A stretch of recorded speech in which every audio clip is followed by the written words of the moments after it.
What if one conflict could shake the entire world economy overnight? Hello everyone, welcome back to my channel. I hope कि आप सभी अच्छे होंगे. So before we start, please like, share and subscribe to my channel. So right now the Middle East is facing a very tense situation. Iran is at the center while the US and its allies are increasing pressure. There is a serious risk of a large-scale regional war. And this is not just a local issue, it can affect the entire world. If tensions rise further, oil prices may increase sharply, global trade can be disturbed, and economic instability may grow. Countries like India are watching this situation very closely because its impact can reach every economy.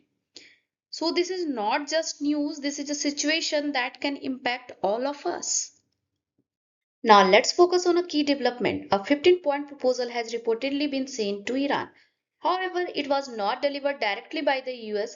Instead, it was delivered through Pakistan.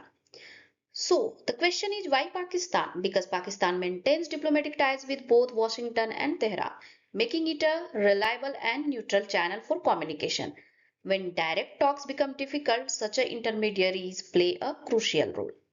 In this case, Pakistan serves as a bridge between two sides, helping keep dialogue alive in a highly sensitive situation.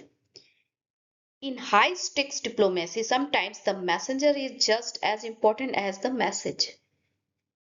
So let's talk about the plan sent by US. At the core of this plan is one key condition: Iran must not develop nuclear weapons. For the United States, this is a strict red line, and everything in the plan depends on this requirement. Now looking at what the plan includes. First, nuclear limits, restrictions on Iran's nuclear program. Second, missile restrictions, limits on missile development. Third, military de-escalation, reducing tensions and conflict. There is also a possibility of sanctions relief, meaning economic restrictions could be reduced. And importantly, the plan focuses on securing global oil supply routes to avoid disruption in energy markets. The overall goal is simple: to reduce tension and prevent a larger war. This plan is not just about control but about maintaining global stability.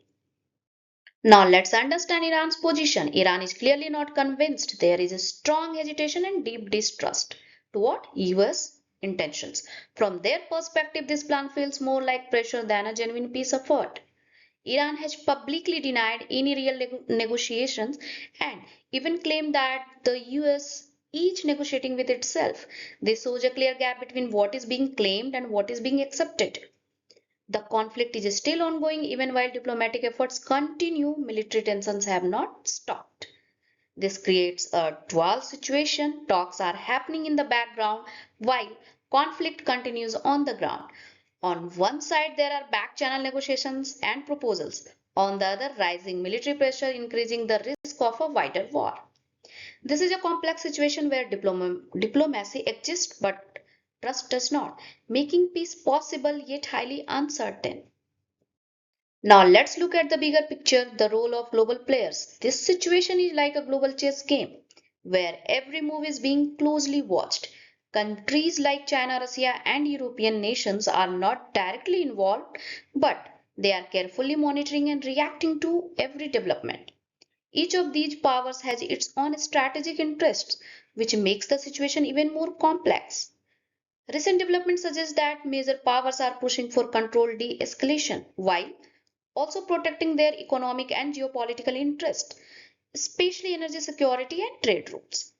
Now, coming to strategy, the US approach appears to be a mix of pressure and negotiation at the same time.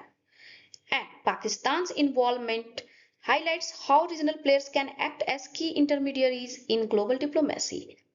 In this global power play, every country is making calculated moves because the outcome will impact the entire world. Now, the big question: what happens next? Will Iran accept this plan or will tensions rise even further? At the moment, the situation remains uncertain. Iran's hesitation and lack of trust continue to be major obstacles. Even as diplomacy is ongoing, military tensions are still active on the ground. This raises a bigger question: is this a genuine step toward peace or a strategic move by global powers? With Iran denying negotiations and global powers closely involved, the chances of both progress and conflict remain equally high. One thing is clear, this 15-point plan could save the future of the Middle East. That's all for today. Thank you so much for watching. If you like the video, please like, share and subscribe to my channel. See you in the next video.